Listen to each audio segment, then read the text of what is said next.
झारखंड के मूल निवासी और आदिवासी समाज का गहरा जुड़ाव सांस्कृतिक संगीत से है।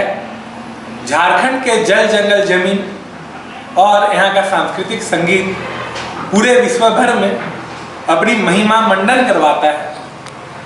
और आज हम वैसे ही एक शख्सियत से आपको मिलवाने जा रहे हैं जिन्होंने अपना संपूर्ण जीवन झारखंड के जल जंगल जमीन और सांस्कृतिक संगीत को बचाने के लिए अपना जीवन लगा दिया। जी हाँ, हम बात कर रहे हैं राजधानी रांची से थोड़ी सी दूर में बसी एक गांव सिमलिया के रहने वाले पद्मश्री मधु मंसूरी हसमुख जी की। हमारे साथ दादा है, हम इनसे जानेंगे कैसे इन्होंने अपना जीवन पूरे झारखंड के उन्नति के लिए लगा दिया। दादा सबसे पहले तो जोहार। जोहार जोहार। दादा पहला प्रश्न आपसे रहेगा कि आप एक छोटी सी गांव सिमलिया से निकलकर पद्मश्री तक का सफर तय किया है, कैसे शुरुआत हुई और यह संघर्षपूर्ण सफर कैसा रहा? आपका हम स्वागत करते हैं कि मेरे बारे आप कुछ जानना चाह रहे हैं। मैं इसी गांव में जन्म लिया हूं और होश संभालने के बाद मैंने 5-6 साल ऐसा आदमी माँ बाप को पहचानने का उम्र आ गया, ये बड़े भाई हैं, चाचा चाची है, ऐसा उस उम्र से ही मेरा घर का जो पुश्तैनी घर का जो आंगन है वो गांव का अखड़ा है। आंगन ही मेरा गांव का सार्वजनिक अखड़ा है और 2 अखड़ा है, एक गैर आदिवासियों का है और एक आदिवासियों का है। दोनों का सीमा रेखा ज्वाइंट है। तो साल भर में जितने त्यौहार होते हैं, करम जितिया तीज आदि आदि, होली दिवाली, ये सब उसी अखड़ा में गा बजा रहे हैं, नाच रहे हैं लोग। और नाता रिश्ता भी एक अजब था। हिंदू भाई मुसलमान से सहिया बाप, दोस्ती जिसको दोस्ती बाप कहते हैं। तो ब्राह्मण राजपूत तेली सूरी बनिया मुस्लिम हर कोई एक दूसरे से रिश्ता बना के चलता था। शादी ब्याह आना जाना पर्व त्यौहार, ये तो एक बहुत बड़ी पहचान है, सांस्कृतिक पहचान है। और गाना बजाना राग रागनी पर्व त्यौहार ये सब मेरा गुरु के रूप में आया। और इनसे भी बड़ा गुरु मेरा पहले मेरे पिताजी स्वयं एक बहुत अच्छे गायक थे, उनसे मुझे गाने बजाने की शिक्षा मिली। फिर शादी ब्याह में नाच रहा है, डमकच नाच रहा है, गा बजा, वो भी मुझे प्रेरित किया। फिर मेला जत्रा है बहुत, झारखंड में तो बहुत मेला जत्रा है, आसपास में भी कई मेला जत्रा लगता है। जत्रा वहाँ जाते थे, नाच हो रहा है, गाना बजाना हो रहा है, ये सब प्रेरित किया। हमें जानकारी मिली है कि आपने किसी भी तरीके की शिक्षा दीक्षा नहीं ली है संगीत के लिए। जैसे आज के दौर में हम देखते हैं बड़े बड़े कोचिंग इंस्टीट्यूट हो गई है, संगीत सिखाते हैं, वो बड़ी फीस भी लेते हैं, बड़ी मोटी रकम लिया जाता है, लेकिन आपने खुद ही सीख लिया, इसके बारे में जानकारी? मैं किसी इंस्टीट्यूट में, किसी संस्थान में राग रागनी का, ताल मात्रा का, नाच देख का, किसी प्रकार का कोई शिक्षा नहीं लिया हूँ, ना मेरे पास कोई सर्टिफिकेट है वैसा, ये बात सच है। लेकिन किसी भी आदमी का जो शैली है नाचने का, गाने का, बोलने का, जो राग रागनी तौर तरीका है, उसको कैच करना सबसे बड़ी इंस्टीट्यूट है। दादा हम आपसे जानना चाहेंगे कि वर्तमान समय में कई युवा जो कि इस क्षेत्र में आना चाहते हैं, संगीत के क्षेत्र में, उनके लिए आप क्या कुछ टिप्स देना चाहेंगे, क्या सुझाव देना चाहेंगे? जी, मैं आपकी इस बात का स्वागत करता हूँ। अभी इतना हम लोग का हिंदुस्तान, हम लोग का राज उतना खराब नहीं हुआ है जितना लोग सोचता होगा। आज भी यहाँ संस्कार, आचरण, परंपरा, भाषा वाणी, राग रागनी, आज भी यहाँ के गीतों में गोविंद का अंश है। लेकिन आज जो लड़के लोग गा बजा रहे हैं, सिनेमा का पैरोडी को अभ्यास कर रहे हैं, स्वागत है, समय के साथ ये भी होता है, लेकिन कोई साहित्य का धार नहीं है। भाषा वाणी शब्द का कोई तथ्य और तत्व नहीं है, सिर्फ गर्लफ्रेंड, प्रेम और प्रेमिका, बस यहीं तक सीमित है। मैं कहूँगा वो भी होना चाहिए। अगर आप माने उस बात को नहीं लेंगे तो जीवन अधूरा है, लेकिन इसका मतलब ये नहीं है उसी को जीवन का सबसे बड़ा विषय बना के चले, ये भी एक दुर्भाग्य है। तब तो साहित्य समाप्त हो जाएगा। दादा, हर झारखंडी के मन में एक सवाल उठता है कि दूसरे राज्य जैसे कि बात करें पंजाब, हरियाणा, इन दोनों का जो फोक गीत है, जो कि वो आस्था का संगीत भी मानते हैं, वो राष्ट्रीय पहचान मिली है, अंतर्राष्ट्रीय पहचान तक उनको मिल गई है वहाँ के संगीतकार को। लेकिन आप लोग संघर्ष कर रहे हैं, आपकी जो बाद वाली पीढ़ी है वो भी झारखंड के बाहर नहीं पहुँच पा रही है। इसका क्या मुख्य कारण मानते हैं, और सरकार की क्या भूमिका रहनी चाहिए यहाँ के लोक गायकों को एक पहचान दिलाने? सरकार तो अलग राज्य होने के बाद यहाँ स्पेशली भाषा क्या बोलते हैं, कला संस्कृति स्टैब्लिश कर गया, विभिन्न कार्यक्रमों का विभाग भी स्टैब्लिश कर दिया गया है। परंतु हम सोचते हैं कि जो कला का मर्मज्ञ जानकार व्यक्ति होता है ना, वही अगर इस क्षेत्र में रहेंगे माने जिम्मेवार पदों पर, तो काम हो सकता है, ऊंचाई में जा सकता है। और जो बेचारे बीडीओ साहब रहे हैं, डीसी साहब रहे हैं, वो अगर इस जिम्मेवार कुर्सी में रहेंगे तो ना तो माने सृजन कर सकते हैं, ना संवर्धन कर सकते हैं, ना संरक्षण कर सकते हैं। तो सांस्कृतिक क्षेत्र का आदमी को जिम्मेवार बनाना चाहिए। अच्छा, एक सवाल मेरे मन में बहुत देर से उमड़ रही है, ये हम आपसे करना चाहते हैं कि आपके नाम को लेकर लोग बड़ा उत्सुक रखते हैं कि मधु मंसूरी हसमुख आखिर मुस्लिम है, हिंदू है, मिक्सचर ये नाम में है, इसके बारे में क्या इतिहास जी? इसमें बहुत सत्य अपने आप में है। जब मेरी उम्र 15-16 था जन्म से, तो मेरी माँ एक्सपायर कर गई थी। तो किसी गाय या किसी भैंस या किसी पड़ोसी का, किसी का हम दूध नहीं पिया। तो नतीजा हुआ 10-15 घंटा होते होते मैंने मृत्यु शैया में चले गए। और सुबह लोग सोच लिया कि नहीं, अब ये बच्चा नहीं बचेगा, ऐसा महसूस कर लिया। धूप में लोग सुला दिया और अपने चाचा पितिया गार्जियन लोग को बोल दिया आज कहीं मत जाना, लगता है बच्चा आज नहीं बचेगा। तो भीड़ भड़ाका था, सब कोई बैठे हुए थे। तो इसी बीच में हमारे गांव का एक देवशंकर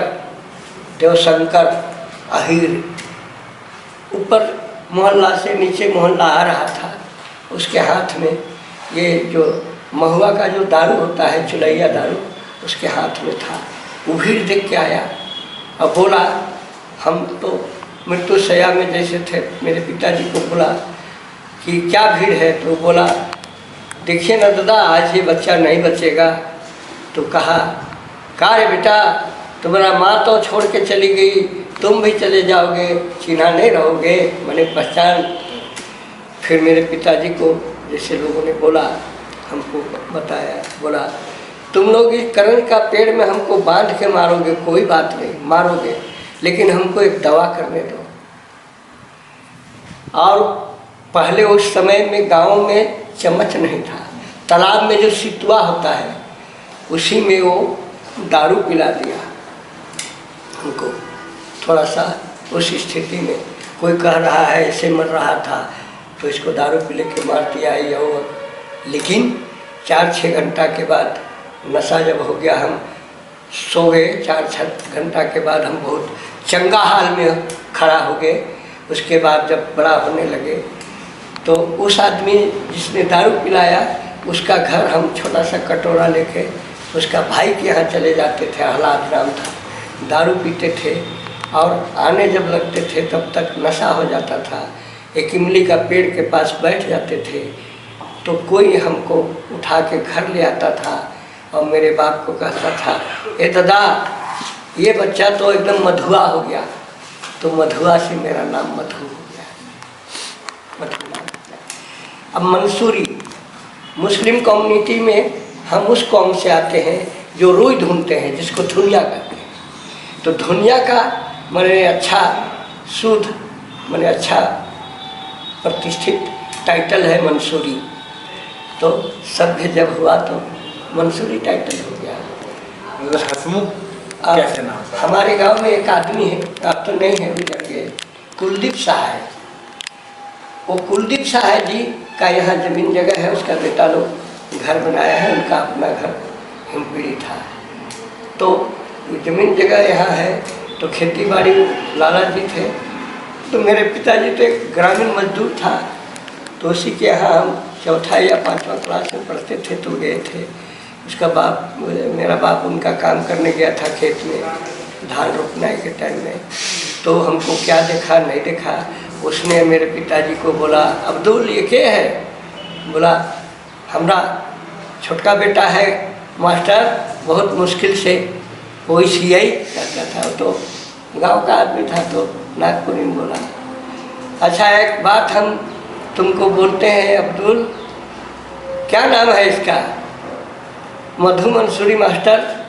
तो आज से हम इस बच्चे का एक टाइटल दे दे रहे हैं, मधु मंसूरी हसमुख होगा। वो कुलदीप सहाय जी का दिया हुआ ये नाम है। तो मेरा पिताजी जब छठा क्लास में नाम लिखाने गया रातू हाई स्कूल में, तो मधु मंसूरी हसमुख लिखा गया। तो आपने सुना कितना दिलचस्प है मधु मंसूरी हसमुख की कहानी, लेकिन इनके जीवन की एक दूसरी पहलू भी है जिसके बारे में हम आपको जानकारी देना चाहेंगे, जो कि हर झारखंडी जानना चाहेगा। जी हाँ, मधु मंसूरी हसमुख एक आंदोलनकारी भी रह चुके हैं। आज भी जब हमारे झारखंड के युवा किसी मुद्दे को लेकर आंदोलन करते हैं तो इनके द्वारा लिखी गई गीत को गुनगुनाते हैं एवं बड़े बड़े लाउड स्पीकरों के जरिए दूसरे को भी सुनाने का कार्य करते हैं। हम इस पहलू के बारे में हसमुख जी से बात करेंगे। दादा, झारखंड के प्रमुख आंदोलनकारी के तौर पे भी आपको जाना जाता है, इसकी शुरुआत आपने कैसे किया? क्योंकि 1960 में हमने सुना है कि पहले संगीत आपने झारखंड को बिहार राज्य से अलग कराने के लिए लिखा था। हमारा उम्र करीब करीब 12 साढ़े 12 साल था। तो उस समय झारखंड मुक्ति मोर्चा वगैरह वगैरह कुछ नहीं था, झारखंड पार्टी था और उसका सिंबल, उसका पहचान मुर्गा छाप था, जो मुर्गा है ना गाँव, वो छाप था। और उसके एक महासचिव थे या महामंत्री थे, लालन विजयनाथ साधव, बड़े विद्वान आदमी। उन्होंने मुझको एक खुट्टी ले गया था, जाड़े का दिन था, 10 दिसंबर 1960 ईस्वी। उन्होंने अपनी गोद में जाड़ा से कंबल में ढक के रखता था और वो गीत मुझे गवाया था। मैं 10 दिसंबर 1960 ईस्वी को झारखंड आंदोलन का पहला गीत नेताजी सुभाष चंद्र बोस चौक खुट्टी में गाया था। तब नेताजी सुभाष चंद्र बोस पर उनका ऐसा आकृति बनाया हुआ था कि घोड़े में सवार थे। अभी तो घोड़ा को हटा के स्टेचू का मात्र है, लेकिन उस समय घोड़े में सवार थे। तो हमने पहला गीत गाया था अपने जीवन का, झारखंड आंदोलन का, पहले रहली हम गोरा के धांगरवा, धन धर्म डगमग आबे ही साहेबक पानी भरवा, धन धर्म डगमग खनिज रतन धन वन पहाड़ कुवन डगमग आबे ही साहेबक पानी भरवा, डगमग। डगमग का माने होता है माने समाप्त हो रहा है। वो गीत अपनी जिंदगी का हम झारखंड आंदोलन का पहला गीत गाया। और सांस्कृतिक विकास का पहला गीत हम 2 अगस्त 1956 ईस्वी को गाए। उस दिन था ये रातू प्रखंड कार्यालय का शिलान्यास हो रहा था। छोटा नागपुर महाराजा चिंतामणि शरणनाथ साधव जी जमीन में नेव कला कुदाल चला के नेव का शिलान्यास किए थे और पहला प्रखंड विकास पदाधिकारी आए थे, उनका नाम था सुकुमार पात्रो थे। उस दिन से जो है आज भी है, आज भी है। जो झारखंड को आपने बहुत करीब से देखा है, झारखंड के आंदोलन में शामिल हुए हैं, उस समय के झारखंड बनाने की जो संकल्प था, कारण था, क्या आपको लगता है वो संपूर्ण हो चुका है? 25 साल के झारखंड में कैसे देखना है झारखंड? देखिए, वो बुनियादी टाइम था अलग राज्य आंदोलन का। औरत लोग, मर्द लोग कटोरा में भात खाना, भात लेकर और उसको कपड़े से गमछा से बांध के मोरहाबादी मैदान जाता था। कोई औरत लोग पीठ में अपना बच्चा बांधे हुई है, तो कोई आदमी पीठ कंधे में अपना छोटा बच्चा को बैठा के और ले जाता था। एक अजब ललक था कि अलग राज किसी तरह से हो गया। मान लीजिए जयपाल सिंह जी का बुनियादी नेतृत्व रहा। 1952 में उन्होंने 32 MLA लेके बिहार विधानसभा मजबूत विपक्ष के रूप में गया। किसी कारणवश लोग इनको डैमेज करने के लिए या जो भी हो बात, फिर 1957 का चुनाव में अचानक 32 से घट के 20 हो गए। फिर 62-63 में चुनाव आया। उस समय इतना डैमेज हुए कि थोड़ा सा 5-7 MLA बच गया। तो इस तरह से ललक तो था, लेकिन कारण तक का था। जो आदमी डैमेज हो जाता था वो जानेंगे। यही कारण फिर ये ख़त्म हो गया था अलग राज का आंदोलन। उसके बाद में धीरे धीरे आदमी में फिर से बिखराव है सो जुटने लगा। और फिर विनोद बिहारी महतो झारखंड मुक्ति मोर्चा का जन्म दिया। फिर नए सिरे से आदमी झारखंड आंदोलन में शामिल हो गया। अच्छा, तो झारखंड मुक्ति मोर्चा के साथ भी कहीं ना कहीं आपका रिलेशन रहा है जी। शिबू सोरेन जी के साथ भी आप काम किए हैं। हाँ, उस समय को कैसे देखते हैं? देखिए, हम रामगढ़ जिला का, आजकल रामगढ़ जिला है ना, पहले केरला कलवरी क्षेत्र में कार्यक्रम में हम थे। तो उस समय शिबू सोरेन जी सब दूसरा पार्टी में थे। झारखंड मुक्ति मोर्चा उतना परिपक्व नहीं हुआ था। तो उन्होंने मेरे पास अपने बड़े भाई कहिए या उनके सहयोगी गार्जियन कहिए, AK राय के साथ मंच के पास आए थे और उन्होंने मुझको बोला, एहो मंसूरी साहब, हमर तीर कर धार और रोर गीत कर धार अलग राय लेके रही। ये मेरी पहली पहचान या पहली मुलाकात शिबू सोरेन जी से हुआ।